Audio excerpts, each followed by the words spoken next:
Hello po sa inyong lahat mga ka-crypto. Ako po si Pinoy Crypto Trader at sa video na ito ay atin pong pag-uusapan ang tungkol sa balitang ito kay XRP, kung saan ang sabi po rito ay expert says no worries if you missed a good entry on XRP. More chances ahead before surge toward $1. Yan, sabi rito ay meron na pong isang eksperto ang nakapagsabi na wag daw po tayong mag-alala kung na-miss po natin or hindi po tayo nakapagbukas ng magandang entry position kay XRP, or yan po ay kung pag nag-futures trading tayo. Kapag nag-i-spot trading naman po tayo ay kung hindi naman po tayo nakabili sa mababang presyo nito, ay sabi po ng ekspertong ito ay wag daw po tayong mag-alala kasi meron pa daw po tayong tsansa yan na makabili bago umangat ang presyo ni XRP sa patungo sa presyong $1.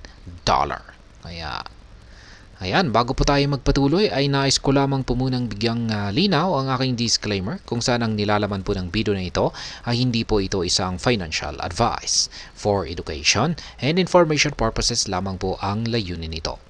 Maliban po dito ay nais ko na rin pong magbigay babala na wala pong kahit anumang group chat ang Pinoy Crypto Trader. Ayan, si XRP ay nakaranas po kasi ng isang matinding pag-angat sa kanyang presyo. Meron po akong technical analysis mamaya dito kay XRP. Kaya abangan na lamang po ninyo yung aking technical analysis dito kay XRP. At mamaya po yan.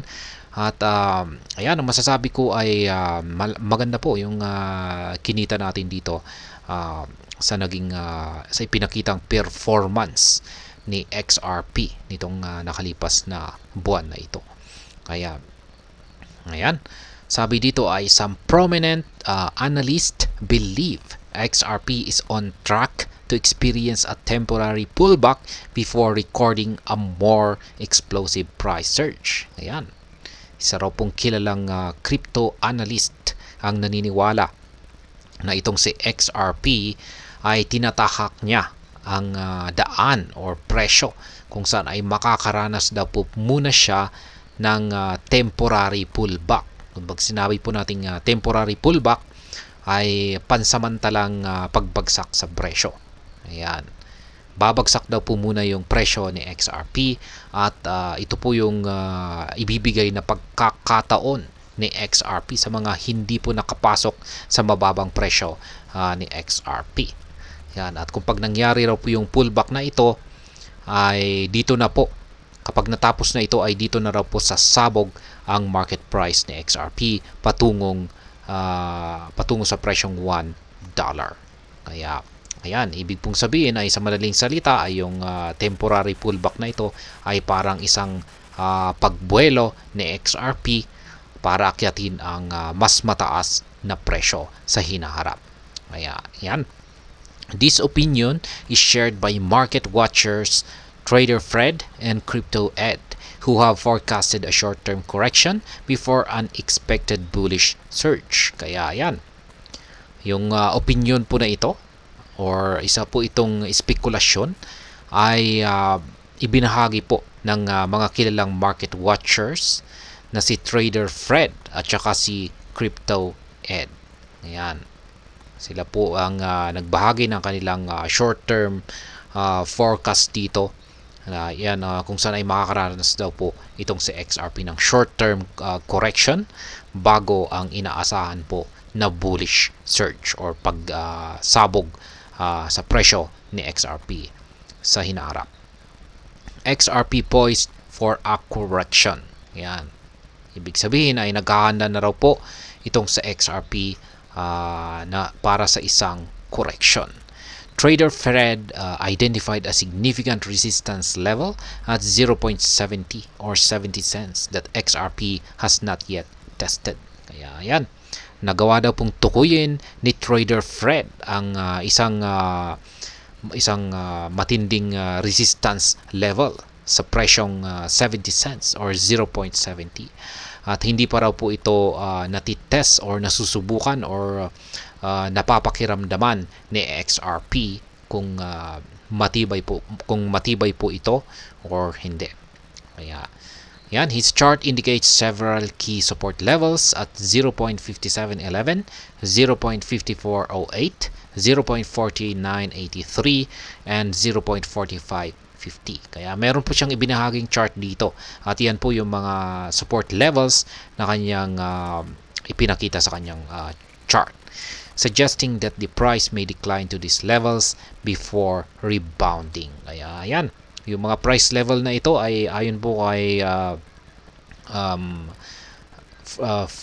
Trader Fred ay posibleng babagsak po sa mga support levels na ito ang market price ni XRP bago po ito makakaranas ng rebound or bago po siya tatalbog. Kaya ito po yung kanyang chart dito.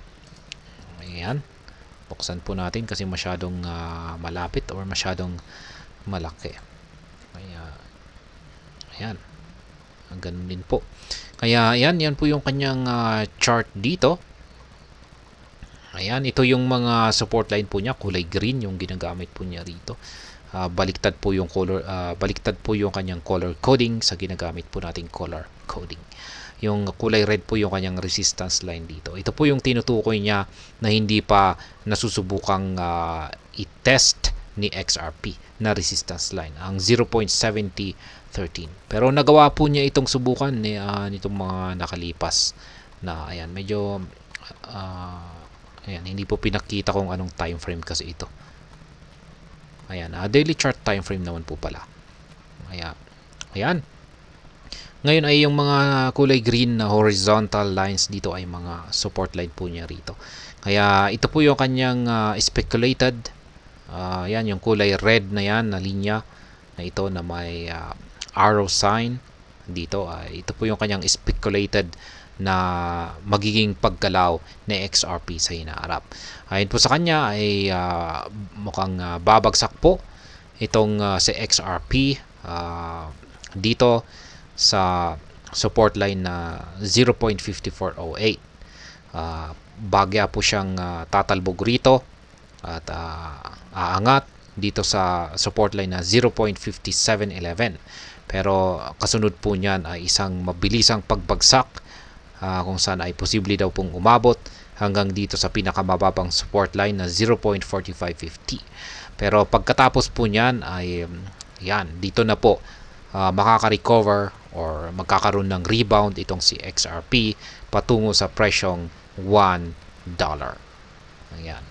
Kaya sa madaling salita ay ang pinaka-best na entry or buying position dito kay XRP ayon po kay Trader Fred ay sa mga support line po natin dito na 0.4550. Yan. Or masasabi kong dito po sa 0.4983 hanggang dito sa 0.4550. Yan po yung best buying or entry price kay XRP. Ayon po dito sa analysis or speculation ni Trader Fred.